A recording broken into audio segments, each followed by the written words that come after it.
Welcome to Justice Watch weekly news of corruption, coming to you from your fascist state.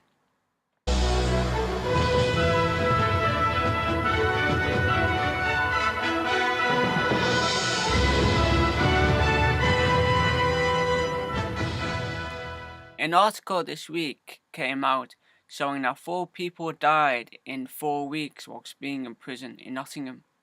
This shows how the prison system is on the verge of total collapse, with riots breaking out every couple of weeks.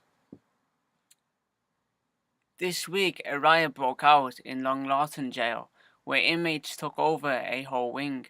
It was so bad they had to send in the tornado squad in order to gain control of the prison. This once again shows how we live in a fascist state and how fascism does not work.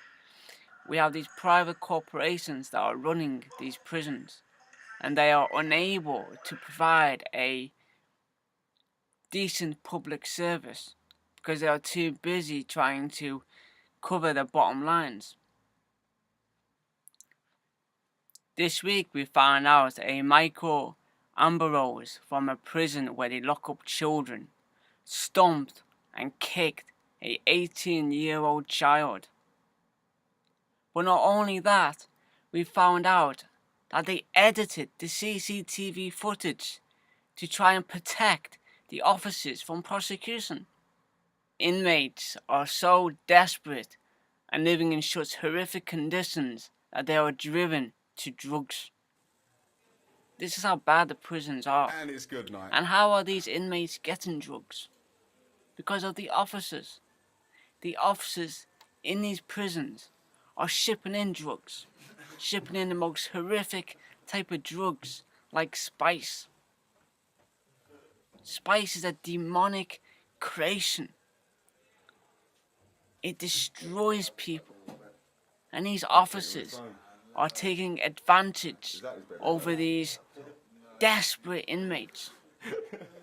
And the answer to all the violence and disorder in prisons is to ship in more rapists and pedophiles. Which doesn't make any sense to me.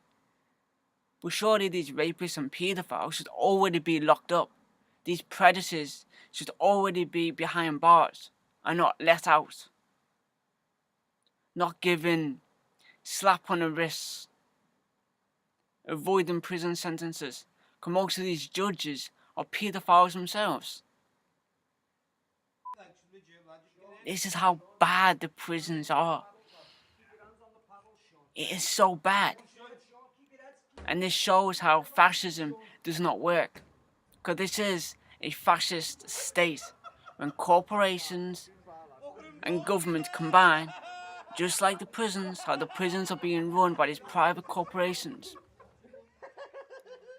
Talking about fascism, a 79-year-old woman was detained for making cups of tea for protesters and supporters at an anti-fracking site. Also this week, a 80-year-old woman was dragged across the floor. An 80-year-old dragged across the floor, across the road, like a piece of meat. The police have become a private security for corporations. This is fascism. This is the definition of it. It's happening today, this week. You've seen these videos.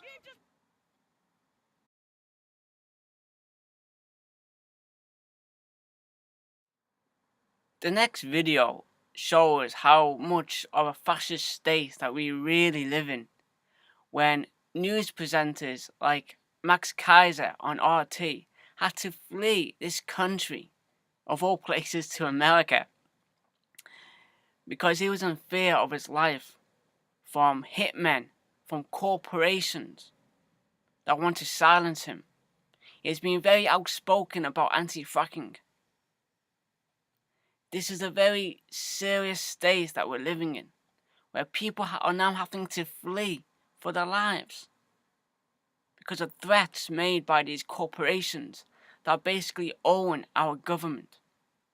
And this is the definition of fascism. And imagine what these corporations do in places like Africa. Imagine how many people they've killed, how many murders that took place, how many hitmen and hit squads they sent out to kill protesters that are protesting against the destruction of their land, the theft of their land by these foreign corporations. This isn't about capitalism. This is about fascism. This is gangsterism. They are the mafia.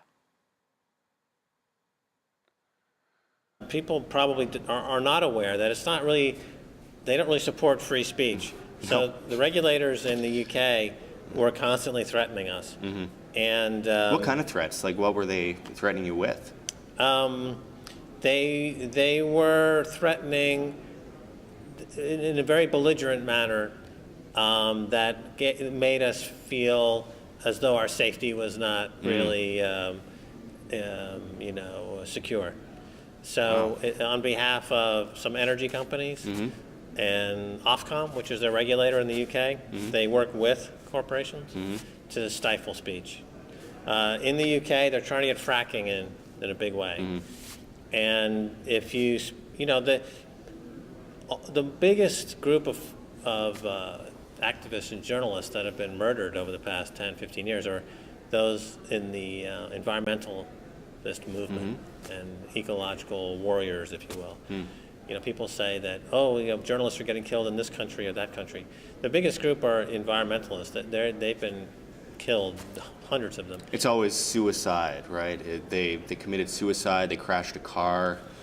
I've seen that a lot over the past few years, and it's quite alarming to a lot of people like us who try to talk about, just the truth. It's as simple as that. The energy companies are ruthless and mercenary and dangerous.